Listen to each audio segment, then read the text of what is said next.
Hey, this is Commander Cookout Podcast, episode 391. I'm Brando. I'm here with Ryan. We're going to continue our journey through Eldraine with the cEDH deck. Now, hit our theme song!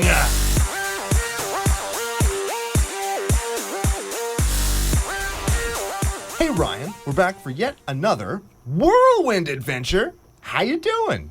Boo. Good. What is going down? Special effects on Commander Cookout's emergency episode. The bat phone.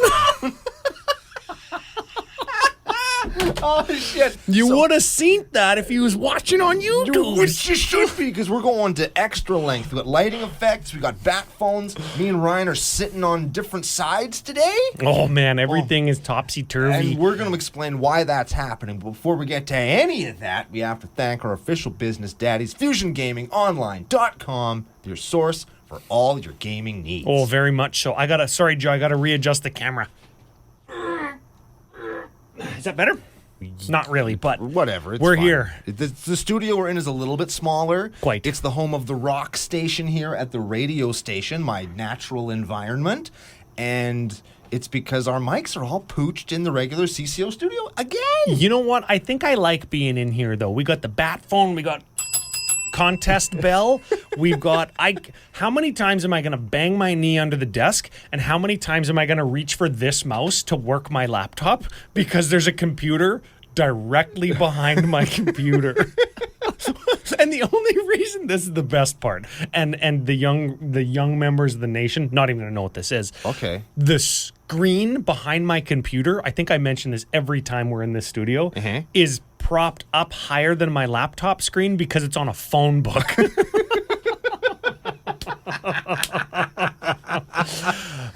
That's jank as hell.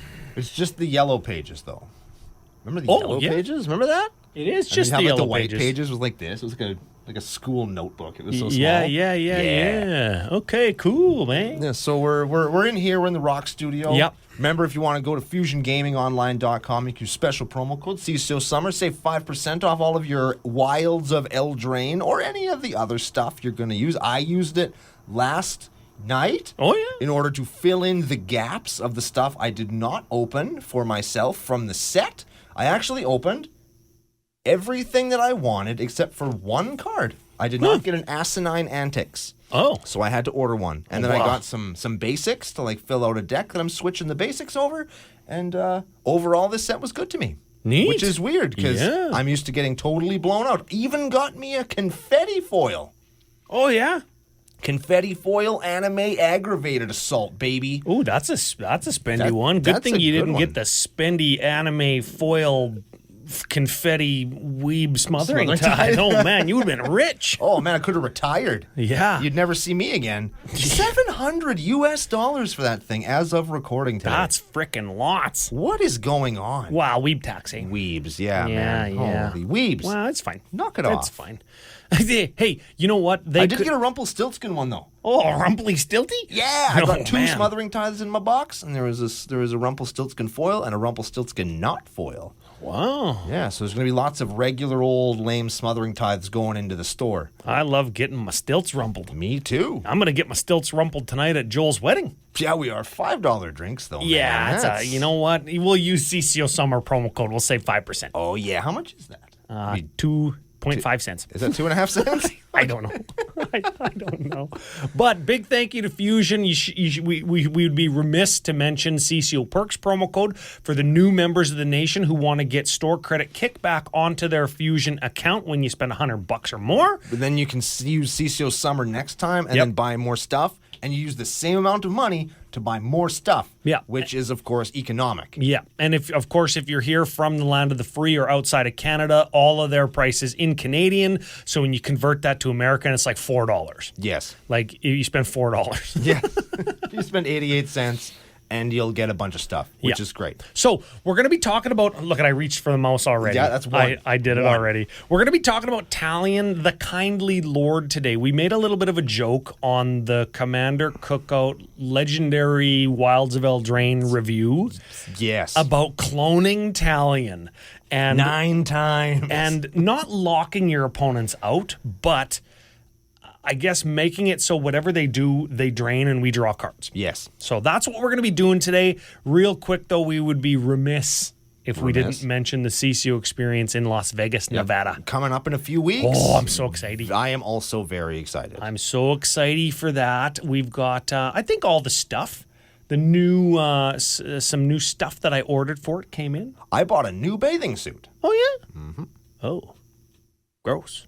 Well, there's a pool. I want to go in the pool. Yes. And I bought some spray-on waterproof sunscreen so it gets sunburned. Yep. And I'm going to take good care of myself and my skin, and I will lay in the pool for a little while in the evenings after the show. Keeping you looking young and fresh. Yeah, we're going to have a good time. So, big thank you to the Patreon supporters who are coming to that. That's our best way to say thanks. If you want to support the show over and above going to FusionGamingOnline.com, you can go to patreon.com/CCO Podcast, coffee.com/Commander Cookout, or CommanderCookout.com, because the fall line's coming. Mm-hmm. Gonna have some sweaters.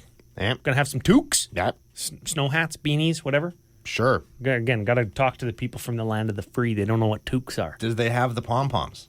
Yes. Good. I got a pom-pom toque. Excellent. Got a pom-pom toque. Colors are up in the air. Got to ask you about colors. Is it a novelty pom-pom? Like, is it big? It's a big pom-pom. Gotta look like you have a crazy hair that's done up in a bun on the top of your head sticking out of your hat. Not that big. I customized my own pom-pom once for my personal toque, and I shit you not, it's this big. It looks like one of those koosh balls. Remember those? Yeah, it's bigger than a softball. It's giant. It actually drags the toque off of my head. It's so big. It took me like half a ball of wool to make it. It was awesome. Oh, there you go. Used a pie or a pizza platter as the thing. If you know how to make a pom-pom, you'll know what I'm doing. It's big. Oh. Well, all great ways to support. We're going to have the fall line. It's going to be coming out probably right around the 1st of October for face-to-face games tour weekend Calgary, which we're going to. Yeah. Confirmed with the organizer. We're going to be going to that. That's September 29, 30, and 1. Like October 1. We're going to be there. It's 3 days. We're going to be hanging out with the Wizards of the North. Right. Got a game or two scheduled with them. Going to do some streaming with them. They're both fun. at the show and perhaps at a barbecue after. Okay. Ooh, sounds pretty fancy. And what else we got going on? Joel's wedding. Joel's wedding. Yeah, F sure. You, Joel, the real live Oh, F I you, reached Joel. for the mouse again. Yeah, God you did. dang it. I do have a story I want to tell. We're going to do some magic content early in the show. Oh. Yeah, right? It doesn't even make sense. So, check this out. So, a couple weeks ago. Oh, I got one more thing after this. It's exciting. I asked everybody on Twitter. Yeah. What do you think of Annihilator in casual Magic? And I got responses all along the spectrum, as you expect. Like it's fine to I hate it. Yeah, I hate it. I love it. Yeah. Whatever. I don't want to play against it, but it's fine. All of the things, all the responses you would expect. So I went ahead, and what I built was Wolfgar, top end. Wolfgar is double combat triggers, right? Yes. Gruul double combat triggers. Mm-hmm. Yep. And then last night, I think I might have just had a really good draw, but I ended up with a turn 5 Ulamog. Right? So, buddy over here, he's going fast. He's playing Krenko. So I Ulamogged his Krenko. And then buddy here was playing Prosper, and he just didn't quite get Prosper out. So I Annihilator 8'd him. 8? 8. Because with Wolfgar, it doubles the Annihilator trigger. Yes. So he Annihilated 8. Anal hated, if you will. Yes. And that was the end of that fucking guy. Yes. Yep. You don't have to worry about him anymore. Right, he's done now. And buddy who played Krenko also got beat to death. Oh. So my question is, on turn 6, I've Annihilator 8'd you. The game previous to this one, who's the other one? Not Ulamog, Kozilek. Yep. I forget what Annihilator he is. Also 4. So I Annihilator 8'd somebody in that game too. So in 2 games, I'm consistently ahead of curving Eldrazi Titans and annihilating 8 people. Yeah. Am I the bad guy? Yes. Is it too much? Have I done too much? How are you getting to 10 and 11 mana on turn 4? Dorks and ramp and shit. Like, but what's the ramp? Because dorks are fine. They're just dorks. Okay. Like I go like dork, and then turn 2 is like dork, and then dork, something else. It's not like 0 and 1 drop ramp that makes more than 1 mana into instant speed card draw to refill your hand type No, thing? I have none of that. Yeah. It's just play dudes, get in there. That sounds like high power Magic. That sounds like, on turn 4, you drop a Kozilek or Ulamog and you cast it so you got your value, which is like draw 4 cards for 10 mana is like, not that good. Yeah.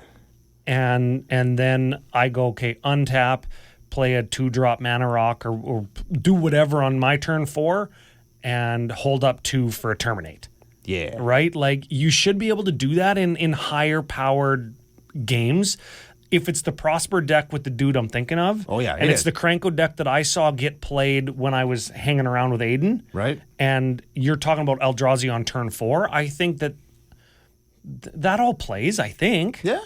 Like Prosper's good, Kranko's fast, and if you don't kill it, it will kill you. Yeah. And play removal. I don't know.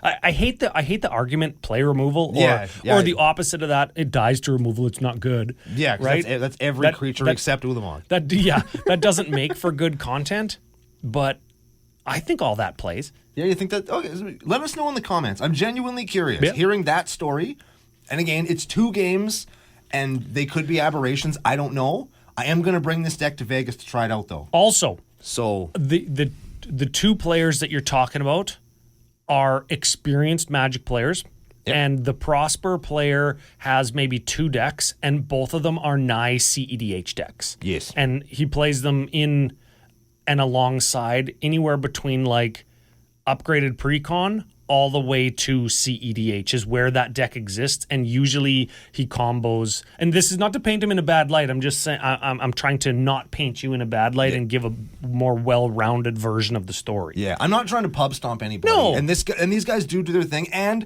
Prosper guy, great guy to play with also. Oh yeah. Yeah, knows his stuff. I didn't have to use the bat phone. Correct. He's super fun, like just to talk shit with.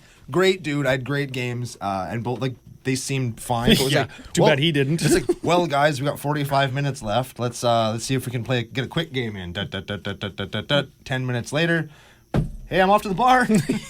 No blocks, no rafts. Right? Like, Speaking of quick games, I got one more thing, and this is exciting. I love exciting stuff. This is exciting. This is where I was going with the thank you for the support on Patreon and coffee/beery. Yeah. If you want to buy somebody in the nation a beer, that is. We appreciate that too. And the support on CommanderCookout.com. There's a donate button there or a store if you want like swag. You want stuff. All of that stuff is helping to produce what I'm going to call season 2 of CCO Sidewalk Slam. Are we going to go back to episode 1? S2E1. Oh, yeah, baby. We're doing it. We're doing it. It's done. We've decided. So sick. Studio upgrades, microphone upgrades, second camera option, all of the stuff where that is becoming more normal in gameplay footage, where you can actually see us interacting, and lapel mics or hat mics, as me and Aiden are going to wear them on our hats. If you didn't watch Sidewalk Slam before because you wanted to see us, now you're going to be able to. If you didn't watch it before because the audio wasn't the best, now it will be. Does that mean I have to like brush my hair and wear a shirt? People don't expect you to do those things. Excellent. So you'll be okay, I think. Excellent. If you want to be involved, let us know. I'm sure there's ways that you can help if you're in the nation. If you want to help pick decks, that happens in our Discord. We votes. That's all for the patrons to do. Big thanks to editor Tyler for doing that. Yeah. I'm excited, and probably in October, hey, when we're done Vegas, when we're done Calgary, and it's starting to get crappy outside, we don't want to be outside anymore. Yeah. Our September's insane, so we don't have time for that Get stuff. some fun people, get some people from the nation, get some local people, and just jam fun-ass Commander decks. We hope so. Yeah, So, the opposite. The opposite of fun. Is today. Yes. The deck today was an experiment in something that's, I think, near and dear to your heart and the strategy that you play. It really is. Classic CCO. Yeah, buddy. We've got a clone deck. Yeah. And all the cEDHers are like, oh, they talked for 14 minutes and now they're talking about clones. I'm out of here. CEDH. Clone EDH? See, we reeled him in. The hook is set. Now you're stuck here. Yeah, forever. Welcome aboard, Yev. Well, here we go. I've juxtaposed clone Talion 10 times .deck with a dirty, rotten cEDH ramp package, counterspell package, and combo win con package. Where we've changed what I would call the traditional Talion Dimir cEDH deck list, what we've changed was instead of tutors, we clone Talion every which way from Sunday and name different numbers each time. So whenever our opponents do anything, we draw a card and hopefully can rip through our deck. Yeah. So give Talion a read real quick so they know what I mean. Talion the Kindly Lore is a 3/4 fairy noble with flying for blue, black, 2. When it comes into play, you choose a number between 1 and 10. Whenever an opponent casts a spell with mana value, power, or toughness equal to the chosen number, that player loses 2 life, and we draw a card. Converted mana cost, power, or toughness equal to the number. So I played this against Alan from Mental Misplay, and we were playing casual, and he chose 4. And it basically shut my whole deck. Not off, because I could still do stuff. Yeah, you still play. But it would drain us. I probably took 10 just from Talion. And me playing Magic, I took 10, and he drew 10 cards over the course of the game. Wow. Which is, like, good. That's lots, yeah. So in a higher power Magic, maybe you set it on 3. 2 or 3. And then on higher power, you probably set it on 2. Yeah. And then in cEDH, you probably set it on 1 or 2. Yeah. Or we do all. We do both and both and both. Yes, we do both. And what is 3 of both? Throth. What about 4? Both? Yes. We just made it up. We're very good at this. Yeah, yes. so if we can clone our commander, Which we can. here's what I'm running into. Here's the problem. Okay. Is when you take out the tutors, Yep. you're taking out your ability to find your win conditions Correct. immediately. Correct. So I think this does take the deck, of course, out of like actual cEDH range. Absolutely. And because I'm playing such a big counterspell package, I don't actually have a lot of card draw and need to rely on my commander hitting the battlefield on a good number to draw cards to draw into the clones that can actually hit it, which is a pretty tall order. Yeah, you're asking a lot of both the deck and your buddies who you're playing with, because you're playing a very oppressive deck. And when you see somebody doing stuff like that, I would argue that in the pods that this deck is going to be powerful enough to take down, you're going to run into people being real sour. Where it's like, really? You've countered everything and you're not doing anything. Yeah, the game turns into a slog. Right, you have 2 cards in your hand, and one of them is always a counterspell, and you just get another counterspell back, but then you don't progress the game. I would argue that people can be rightly peeved by that. Yeah, you know what is funny is the drain on Talion almost feels like it's like pouring salt in the wounds. Like, I just want to draw a card when it happens. I don't care about the drain, Right. but I think that's what peeves my opponents. Yeah. So what we're going to do when we flip over to the cards is A, look at the cards, but say, does it need to be here? What can we maybe replace it with? Yeah. And kind of just go through Brando's idea of what a clone deck, like a self-clone deck, Night clones are awesome. should maybe look like, and maybe ask for my contribution, because this looks a lot like my Bruvac deck. Yeah. Maybe we can discern some of the win cons and real miserable to play against cards. We can take those out and maybe put in some of how my Bruvac deck makes things fun without being like oppressive or offensive. I like that. We could take a look at it and make what is miserable into maybe fun. What, do you think we can do that? Are we capable of that? I don't know. Yes. The answer is yes. Okay, let's flip over to cards. Let's grab a drink, and then we're going to get to it. Deal. Should we start with the artifact/ramp package? You know what I just did? What? Grab the mouse to move my computer thing. That's 4. Frick. Okay, so I'll just read them all, and then you put the deck together, so then you can kind of guide us back through which one of them are kind of important, and which ones are just there to make us go fast. Sure. So we've got the One Ring, Talisman of Dominance, Springleaf Drum, Sol Ring, Sensei's Divining Top, Mox Opal, Mox Diamond, Mox Amber, Mirror Box, Mind Crank, Mana Vault, Mana Crypt, Lotus Petal, Jeweled Lotus, Helm of the Host, Dimir Signet, Chrome Mox, Bolus of Citadel, and Arcane Signet. Oh, wow. Good job, Editor Joe, putting all those on the screen. Okay, couple things. Bolus's Citadel lets us rip through a good portion of our deck. So this does count as card draw as long as we're hitting some of these 19 artifacts. Yes. Or as long as we're hitting some of our 20 creatures, because most of them cost, I think the most expensive creature in our entire deck costs 5. And there's only one of them. Everyone else is like 2 or 3. Correct. So that's okay. That's not too bad. Talion does not gain us life. No, that's too bad. Otherwise, Bolus's Citadel would be even better. But if it was an actual drain. Oh, yeah. Oh, man. Yeah. So things of note. One Ring, because It's the One Ring. it's one of the best cards ever printed, I bet you. Like, in a few years, we're going to be saying that. Yeah, we are. We've got a Sensei's Divining Top, which goes great with Bolus's Citadel. Yep. It goes great with another card we're going to talk about in the enchantment section also, you bastard. Yeah, people are going to know. People are going to know, right?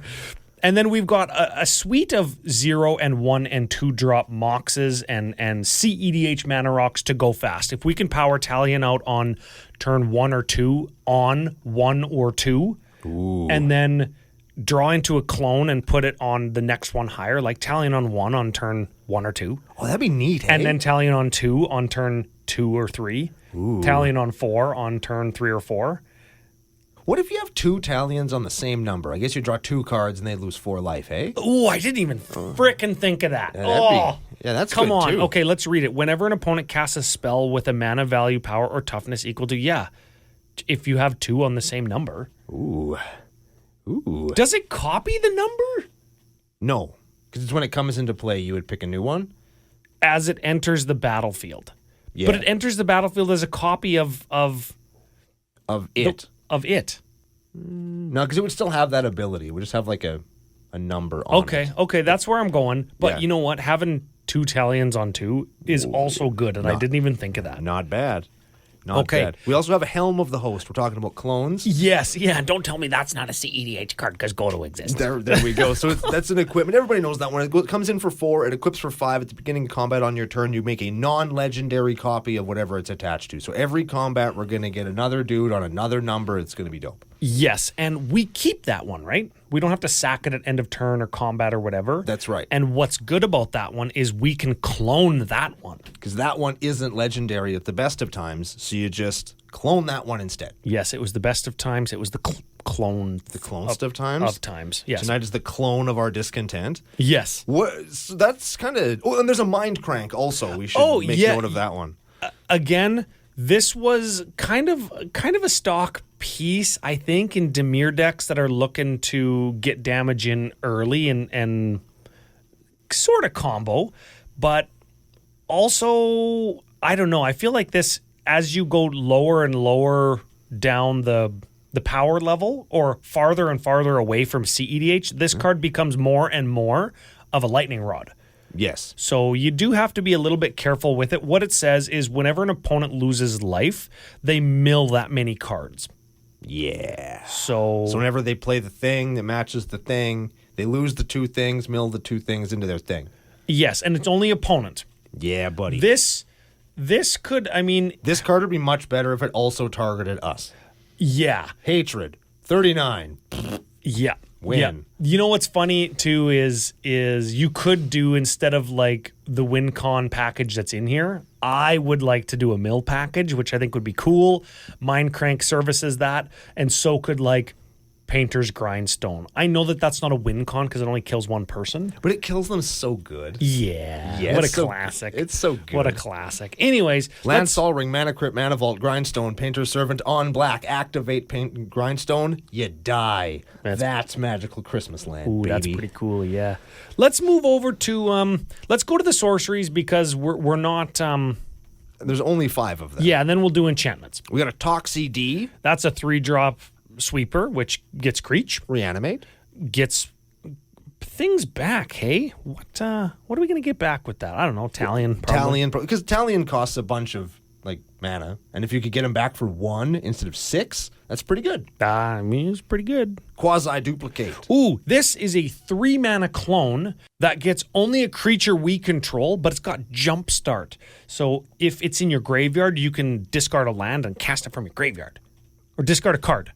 Yes. Discard a card, and then you exile it, and then you frickin' cast it from your graveyard. You're thinking Retrace, which is, I would argue, better Jumpstart, because it doesn't exile the card. Yes. It's limited to only discarding a land card, though. Correct. Yeah. Anyways.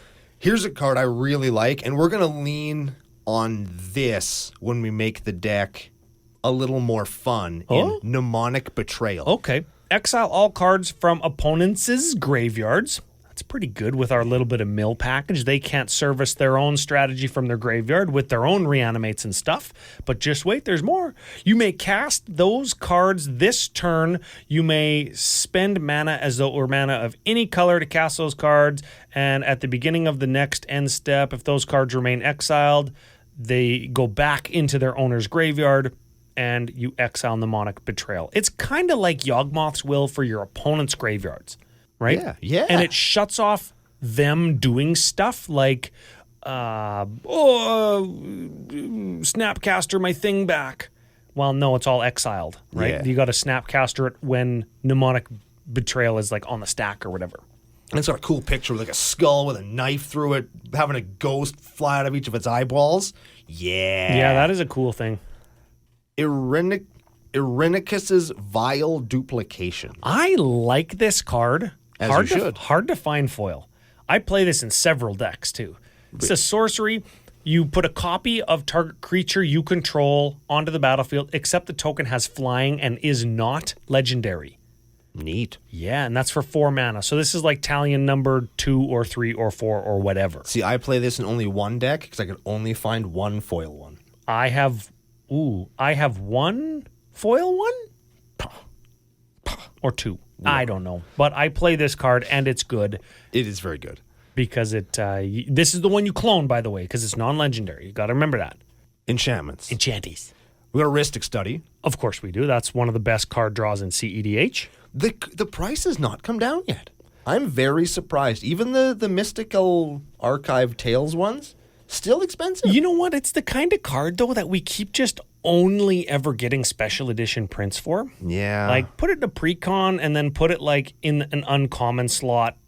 Like, make it at uncommon, not at mythic. Didn't it used to be a common? Mm-hmm. Like, come on. Mm-hmm. Come on. Mm-hmm. It's almost like they just had a set that had $25 booster packs. They could have just thrown that in there. Mm-hmm. Oh, well. Mr. Cremora. That's probably the second best card draw spell in cEDH. It's an enchantment. Whenever an opponent casts a non-creature spell, we draw a card unless they pay 4, and it's got cumulative upkeep 1. Counterbalance. Ooh, that goes good with Sensei's Divining Top. Countertop, if you will. Yes, okay, so I will. Whenever an opponent plays a spell, you can reveal the top card of your library. If you do, counter that spell if it shares the same mana value as the revealed card. So with top, you just top and rearrange the top 3 of your library to match and counter. Yep. And if it's a 1-drop and you don't got a 1-drop, you just put top on top and reveal top. Yep. You top the top and then top, they're top. Then you've topped them. Yes. Yeah. And we've got lots of everything. Lots of 1s, lots of 0s, lots of 1s, lots of 2s, lots of 3s, some 4s, and a 5. Yeah. You're not going to be countering anybody's Ulamog, but you'll get all the stuff that gets them to Ulamog. We've got other things to deal with Ulamogs. Yes, we do. Yes, sir. And the last enchantment is a Butt Cheek Ascension. Okay, so this is one of our win cons, and it combos with Mind Crank. Yes. Remember, whenever you take damage, you mill. Whenever you lose life, you mill. Yes, sorry. Whenever you Important lose distinction. life, you mill. Okay, so Blood Chief Ascension is an enchantment for black. This is one of the oldest tricks in the book. At the beginning of each end step, if an opponent lost 2 or more life this turn, you put a quest county on it. And whenever a card is put into an opponent's graveyard from anywhere, if Blood Chief Ascension has 3 or more quest counters on it, you can have them lose 2 life, and we gain 2 life. Yeah. So how it works is once it's got 3 quest counters, whenever they lose life, like let's say Talion attacks them in the air and it's got flying. Yep. They lose 3, they mill 3. And because they milled, like cards went into their graveyard from anywhere, they lose 2 again. And then they've lost, so they mill again. Then and they it's a lose, loop. so they mill, so they lose, so they mill, so they lose, so they mill, and that kills them. And then they lose. The game. They die and they lose. Yes. Yes, those 2 things are different, aren't they? Yes, they are. And even if they have something to shuffle their library back, like an Eldrazi Titan to shuffle their library back in, their graveyard back into their library, they're going to just keep butt-cheek ascensioning until they die from life loss. So the standard mill protection stuff doesn't work against butt crank. That's butt crank. I like that. Yeah. Yeah, crank. We got crank my dank. That's crankle. Yep. And we got butt crank. I think you got rank your dank. That's rankle. Oh, yeah. I like Man, getting my dank ranked. Open to rankle's prankle. Oh, yeah. Got all pissed off all over again because it's not called rankle's prankle, and I will never not call it that. Is it foil? Yes. Can I have it? No, I'm going to use it. Wow, frick. I'm already putting it in a deck, man. Jeez. Okay, so now we've got a bunch of stuff here. We've got some clones and creatures and stuff, and then we've got the counter spells and win conditions. Let's do the counter spells and win conditions. Then we'll talk clones because that'll let us go into more what we could do to change the deck a little bit. How about you tell me which of these counter spells and win cons you really dislike playing against, and maybe we can use this section of the show to demonstrate to newer members of CCO Nation what cards they are and why it is that they're hard to play against. Let me hit you with this. Okay. I don't hate any of these cards. Hate's the wrong word, but you know what I mean. I'm fine running into any single one of these cards. Any one of them. I'm fine with running into any 2 or maybe 3 of them. When I run into, hang on, let me zip this up a little bit. When I run into 23 of them, then there's a problem. Again, as we illustrated earlier in the show, you're not tutoring for your 2-card combos. You're not ripping through your deck obviously or reliably enough to justify to me that I don't get to play Magic because you're going to sit there, jerking off in my face until you can get your combo down, right? So I think all these cards are fine. And if people are like, oh, you have a Force of Will like we do, that's 2 cEDH. No, it's not. It's fine. Yes. It's the most powerful counterspell. There's a whole format, Legacy, that's Based warped around it. Yes. It's like it's Force that of good, Will and Brainstorm. right? It's that good for a reason. But now, let's reiterate what you said at the top of the show. Right.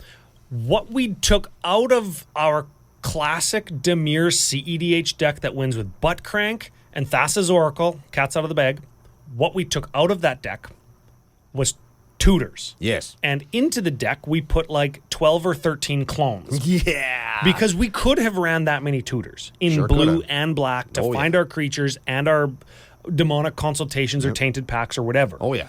And in doing that, we removed the deck's ability to reliably win on turn 1 or 2 or 3. Yeah. Now, I know that cEDH games don't usually end that early. Correct. And that's why you need all of the interaction.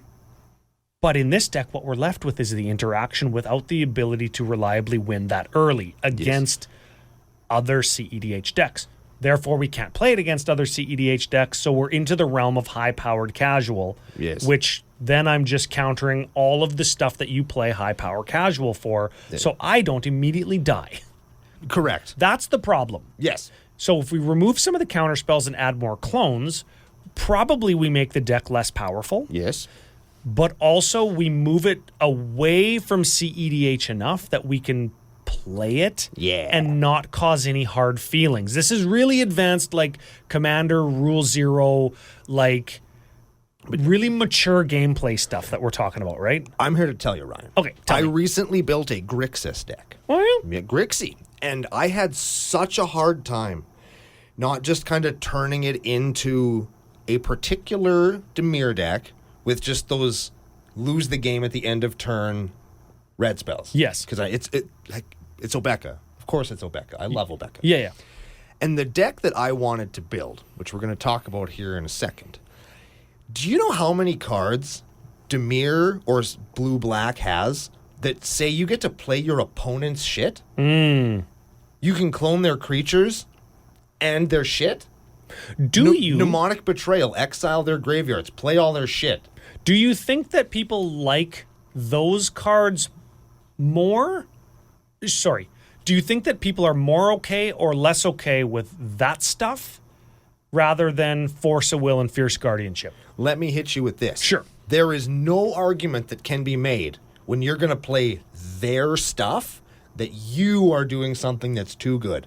Because you're playing their stuff. So if you're playing creatures or spells that they don't like, that's their fault because they brought it to the table. I don't have a Worldfire. You do. And I'm playing it. Even when there's 23 of those types of things? Yes. That's more okay than 23 counterspells. Yes. Okay. I would argue. I suppose. Because on their own, they don't do anything. My deck doesn't do nothing. Clone does nothing until there's another creature to clone, for example. Yeah. Precisely. And for you, usually, to get those cards, it's off the top of their library. Yep. So they maybe wouldn't have seen them. They would have been on the bottom of their library in a different game. Exactly. That's how mill works, right? Precisely. Or they would have been milled. Yep. Again, could have been on the bottom of your library and you never would have seen it. Yep. Or you already played it and it's in your graveyard. Yep. Usually that's how those spells where you're casting your opponent's stuff, that's how those work. That's right. Okay, I could see under those three circumstances, you wrap your head around mill and would have never seen it anyways, maybe. Or you already played it. Yeah, I can see how that works. You've already gotten the value out of it. No, I'm going to do it. Okay. Right? And I think that you could probably keep... Because I'll be honest, in most of my decks that play blue, what I've got is a Pact of Negation, a Fierce Guardianship, because I got really lucky and I opened a few of them, right? And maybe like a counter spell or another counter. So I'll have 3 or 4 different counters, really effing good ones. Yep. But that's what I play. And I've never had anybody complain, like, oh, Brandon, you have too much control. It's like, I've played one counter spell to stop you from killing my one thing so that I can keep Toxrilling you. You know what? And really, like, here's the thing. We've talked about a lot of stuff without addressing any cards in the deck. I'm looking at Deadly Rollick. There is virtually no difference between, and I get it, there's a difference, but if I've got a Fierce Guardianship or a Force of Will or a Pact of Negation, all of which are in the deck, or I have a Deadly Rollick, which is a free kill a creature spell, right? There's virtually no difference, but I can leverage the Deadly Rollick so my opponents lose life instead of me. Yes. Right? Because I can just say, I can kill it, don't attack me. And that just lets the game keep going. And then that makes Deadly Rollick kind of the same thing as a clone. Because I can get you to not attack me at the cost of free, -1 card. Right? Yeah. With your own thing that I could have cloned or stealed. Yes. Right? So, okay, let's look at the cards. I just wanted to get through some of that like theory stuff and magic kind of lingity. Okay, we'll go through let's read the list real fast, then we'll do just like the artifacts, we'll go back and hit some of the important Well, ones. here, you know what? Let me read the not counter spells. Oh, okay. Okay. We've got a Cabal Ritual and a Dark Ritual. Those make 3 or 5 mana. Yeah. Depending on circumstances. Those are to power out a Talion or like sick clones. Or Demonic Consultation and whatever real fast. Yeah. Okay. So those make mana. Then we've got Deadly Rollick, Cut Down. Dismember. Oh, yeah. Dismember. I'm just going down the list real quick here. Misdirection. That's kind of a fun one, even though it's played like a counter spell. But you can exile a blue card from your hand rather than play Misdirection's cost, and you can change the target of a spell with a single target. Neat. That's just fun. Again, that's kind of like clone for a spell. It's kind of like deflecting SWAT, really. It is deflecting SWAT, really. Yeah. And then we've got a TP, Tainty Pact, a Taint Pact. And that is... Taint Pat. Taint Pat. Oh, yeah. I like that. Okay. Remove the top card of your library from the game. You may put that card into your hand unless it has the same name as another card removed this way. Repeat this process until you put a card in your hand or you remove 2 cards with the same name. Whichever comes first. And Newsflash. There are no cards with the same name, including basics. Yes, we play snow cover basics and regular basics and cephalid coliseums and marsh flats and Urza gemstone caverns and emergent zones. And You could play the artifact lands too if you wanted Seed to. of the Synod and whatever the hell the black one is. Vault of Whispers. Sure. You could say literally anything and I would believe you. Vault of Whispers, that's your mom's butt crack. And then the rest, there's a cackling counterpart also. I think that's important. That's a clone. But yeah, we'll get to the clones here. Cackling Counterpart, that's an instant speed, 3 mana, copy our guy, Yep. and flashback for 7. Cyclonic Rift for protection, and Demonic Consultation. We talked about winning with Thassa's Oracle. We've got Thoracle combo in here. Demonic Consultation, instant for black for anybody who's new and doesn't know how it works, is you name a card and then exile the top 6 of your library, then exile cards from the top of your library until you reveal the named card. And the strat is reveal or name a card that is not in your deck, like Plains. You Yes. can do that. And then you exile down till you reveal Plains, but you actually have no Plains in your deck, so you exile your whole deck. Then you cast a Thassa's Oracle, which says it ETBs, and you try to draw a card, and if you draw a card and you don't have cards in your library, you win the game. Right. Very baseline way to win the game with that. That's like the most standard cEDH win I think there is at this point, yes? It's pretty good. It's not, that doesn't mean that they all do that, but it's kind of it's the thing that happens lots. Pretty neat and tidy package for 3 mana, 2 cards, you win all on the stack, which is pretty good. Yes. Yeah. All right, Ryan, let's meat and potatoes this business. With the county spells? I guess we can read some. Well, counter spells are all that you'd expect. We got an offer you can't refuse. What else we got going on here? We got a Fierce Guardianship, Flusterstorm, Force of Negation, Force of Will, Mental Misdeck, Mindbreak Track, Miscast, Pact of Negation, Stern Dismissal, Stern Scolding, and Swan Song. Yes. So you're countering all sorts of different stuff. Mana cost related. It's all the free. Life related. It's all the free and 1-drop ones and things that get things that cost 1. Yes. And we should note that Talion is whenever an opponent casts a spell. So even if we counter their thing, if Talion's on 1, we'll still draw a card, and that player will lose 2 life. Sick. Yeah, so even if we counter, we still get. Now let's talk about some Creech. And let's just read these ones. Sure, let's read them. Vohar Vidalian Desecrator. Oh, man, frick. You put it in here, man. This is your fault. I know. This is a Phyrexian Merfolk Wizard 1/2 for Dimir. Tap, draw a card, then discard a card. If the discarded card was a sorcery card this way, sure, you know what I mean. Yeah, we got it. Each opponent loses 1 and we gain 1, so it drains and draws. That's cool. And you can go 2, sack. You may cast an instant sorcery from your graveyard and then exile it. Yes. That's pretty good. That lets us do a thing again. Activate only as a sorcery. It's not quite Snapcaster Mage. Sure. So we can cast instants during sorcery time. We've already talked about Thassa's Oracle. We are playing one of those. Yep. Strictly better clone in Stunt Double. 0/0 for 4. Ooh, sounds like cEDH. Yeah, buddy. Man, Walking Ballista's in cEDH. It's a 0/0 for 4, isn't it? No, it's not. That's a It's 0/0 for 0. It's got a 4 activated ability, Ryan. That's what it is. This is a clone that has flash. Play it. Yes. Spark Double. Sparky D, a 0/0 for 4. Clone, but if it clones a legendary or a planeswalker, it gets a +1 or an additional loyalty counter, and it's fine. It can work. Yeah, you it's can not- clone a legend. Yes. Yeah. I love Spark Double. Strictly better clone, I think, right? Yes. Well, it's an illusion, so it's different, but Yeah, but We're not it's counting that. We don't. That doesn't matter. It's just better than clone. Sakashima the Imposter. Snakashima enters a battlefield as a copy of a thing, except it has the name Sakashima, and it also has blue 2, bounce it to your hand. Cool. Other Sakashima. This one has 1,000 faces. Yes.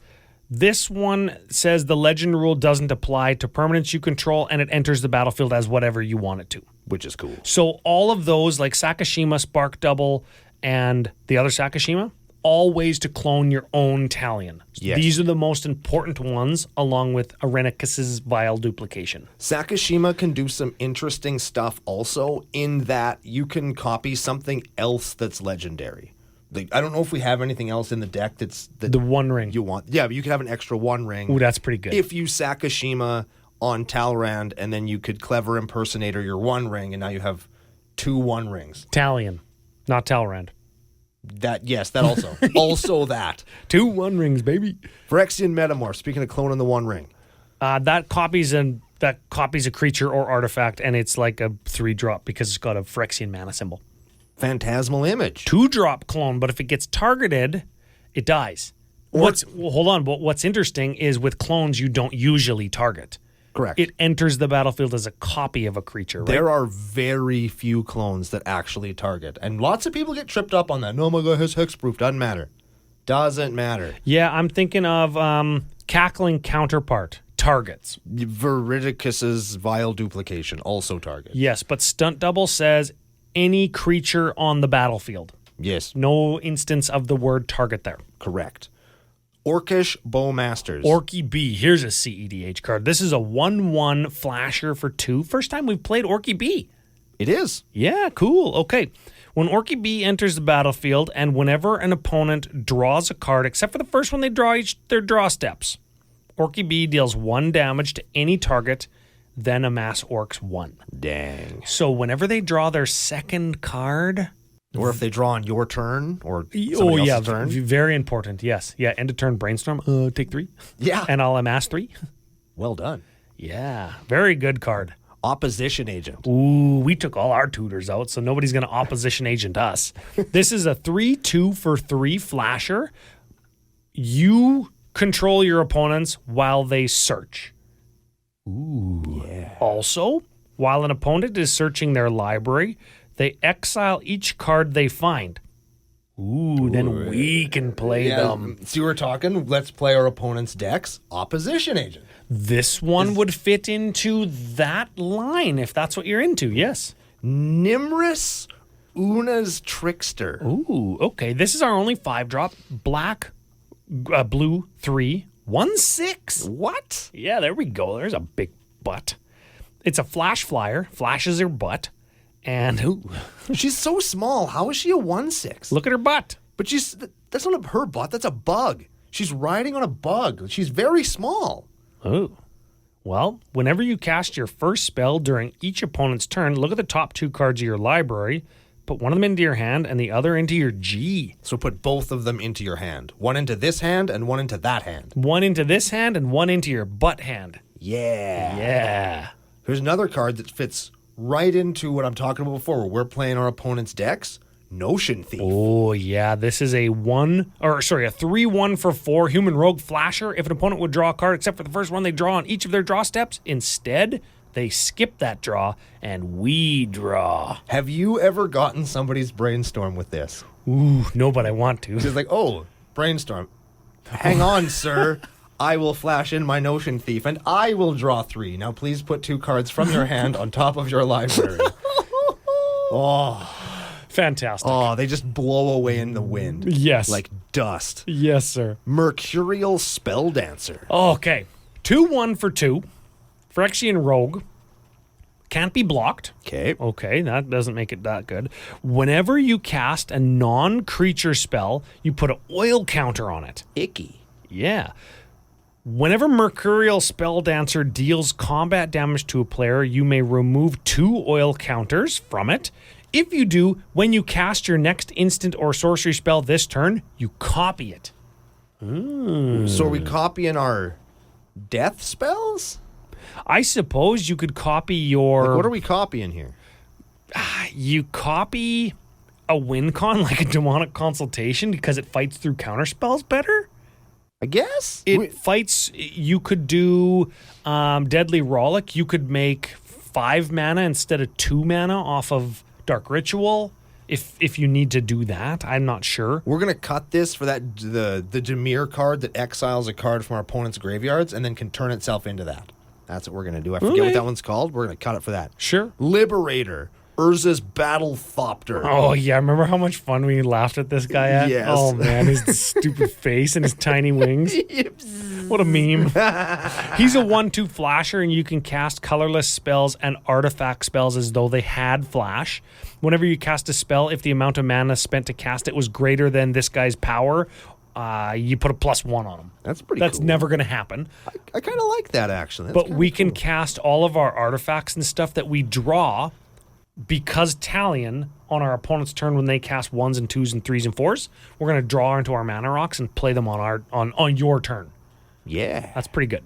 Ledger Shredder. Oh, this guy's good too, advisor. You just like him because he's an advisor. No, I like him because it says each turn. So he's a 1/3 bird advisor with flying. Whenever a player casts their second spell each turn, Ledger Shredder connives. And that counts us too. Mm-hmm. So if we cast 2 spells on our turn, we connive, which means draw a card, then discard a card. If the discarded card was a land, you put a +1/+1 counter on it.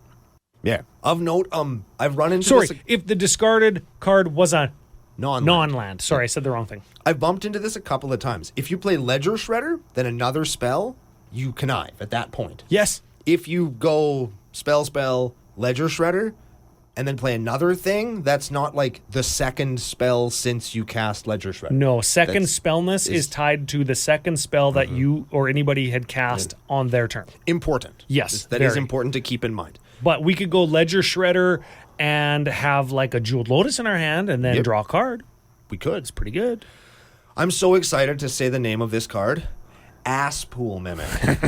I've been waiting all day to say that. You're going to be the Ass Pool Mimic in Vegas. Ass Pool Mimic is another 3-drop clone that enters the battlefield as a copy of a creature we control, except it's a rogue. And it also has a land on the back if you want to do that. Yeah. Gilded Drake. Oh, this is one of the best creatures in cEDH. Yeah. He's a 3/3 for 2. When he enters the battlefield, you exchange him with some guy your opponent has. And here's what's sweet about this. Uh-huh. We're playing our opponent's deck, so it's right on theme. Yeah, $250 on theme. Hey, man, if you got to play him. If you got him, play him. And you know what?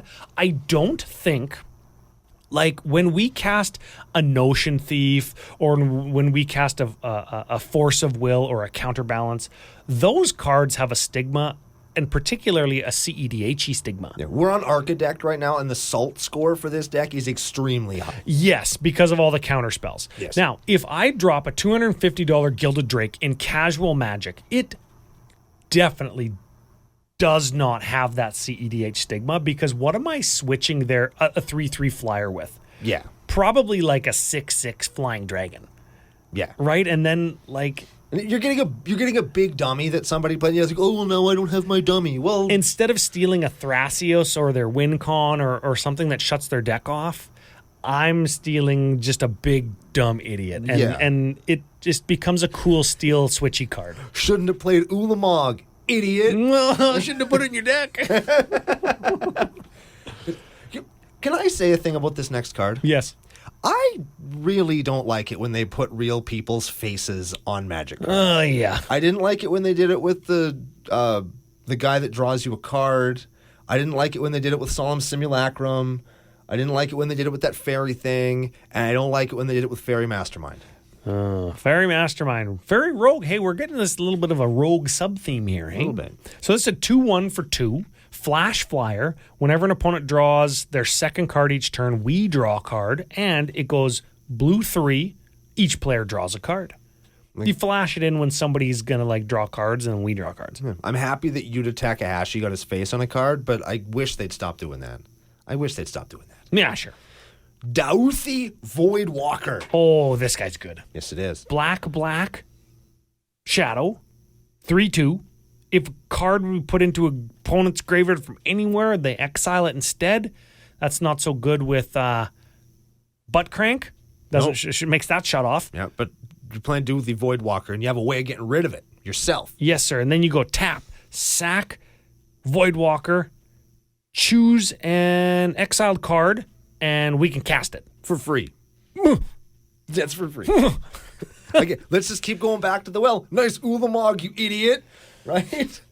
So good. Yeah, that's good. And the last card in the deck, I already mentioned it. It's a Clever Impersonator. That's a blue 2 for a clone, and it clones anything that isn't a land. It's pretty good. It's a cool clone.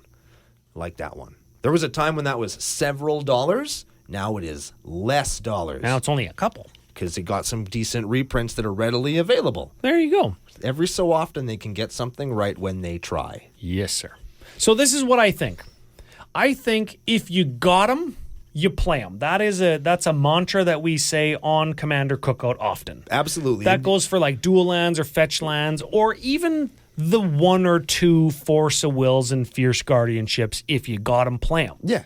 That goes for the Gilded Drakes and the Lotus Petals, and I think maybe not all 19 of them, but if you've got a Mana Crypt or a Mox Diamond and you're okay with playing those, if you got them, play them.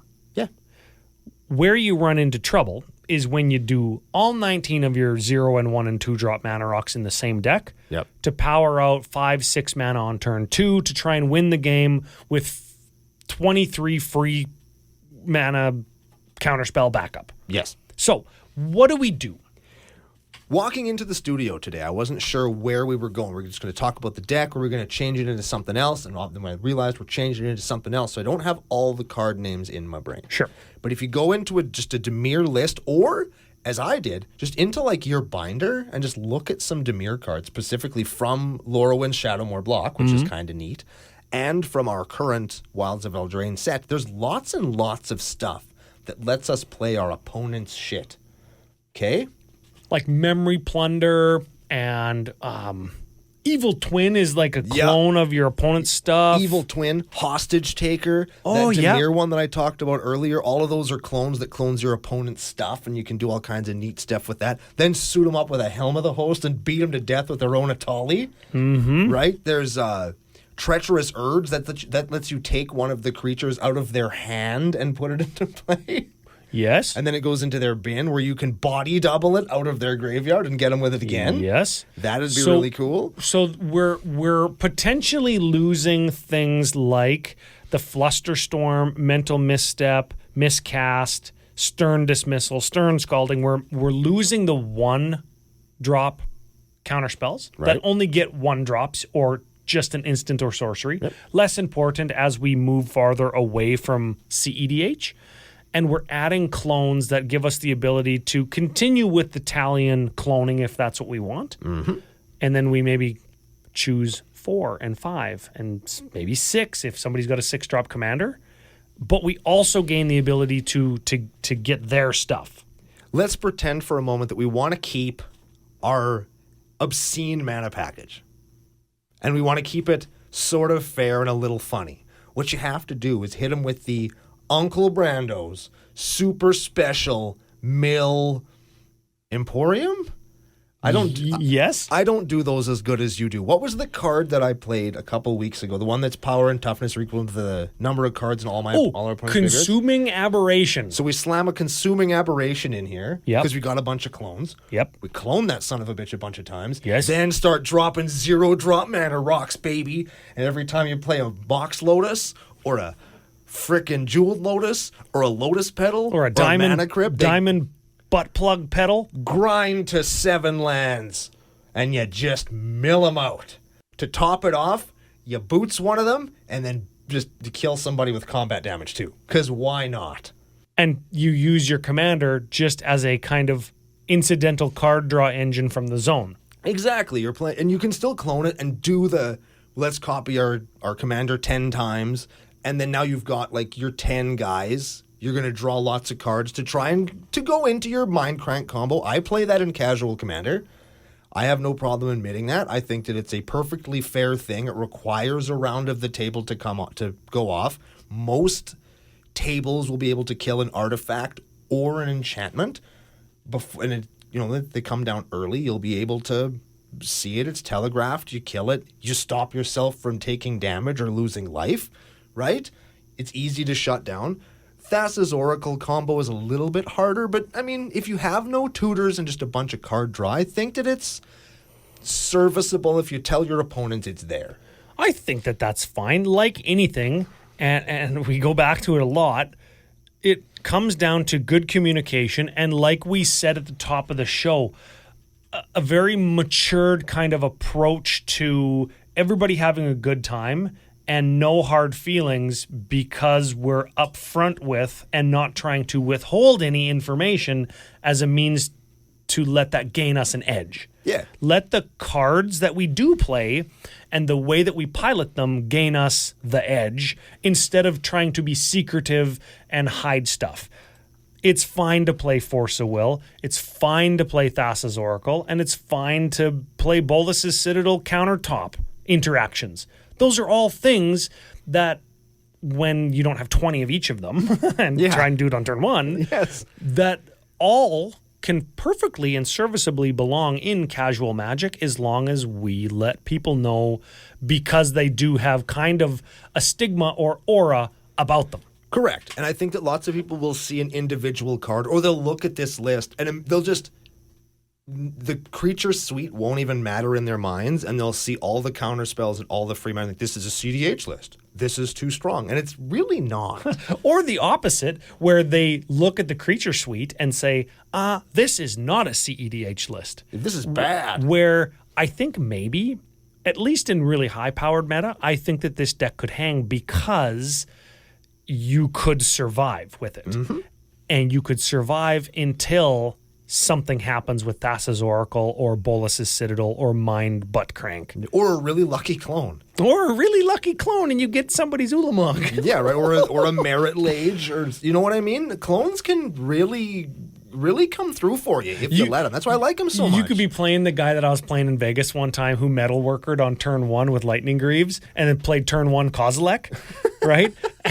And then on my turn one, I go like, Mox, land, clone your guy. Now I have Kozilek too, right? Like, you could just get in with the lucky. And you can survive the Annihilator 4, but he can't. Yes. Yeah, buddy. Yeah, See, buddy. And I think that a lot of decks are like that. And this one could fall to stigma, but I really do think you could turn this into a really cool clone your opponent's whole deck. And I think that would be lots of fun. There you go. And it has to be, because your opponents are all there for fun, and we're just piggybacking off of their fun. So if the game is miserable, it's their fault. You are free of guilt. Well, here's the thing then. Here's my final thought of the day. Hit them.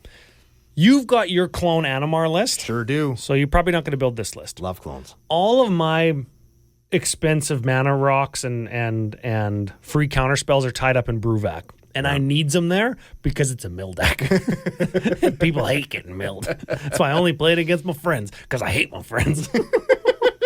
So I'm not going to build this deck, but I think it very much made for a good conversation, good theory crafting between kind of what we want and what we want to see our opponents get out of the game. I would love to see somebody build this deck the way that we theory crafted it, where it plays somebody else's deck, because nobody likes clones as much as I do, it seems, at least around me, and I want to know what it's like to play against my own shit. Well, there you go. I do. I want to experience that one time. So we could do that thing where we switch bodies and play each other's decks.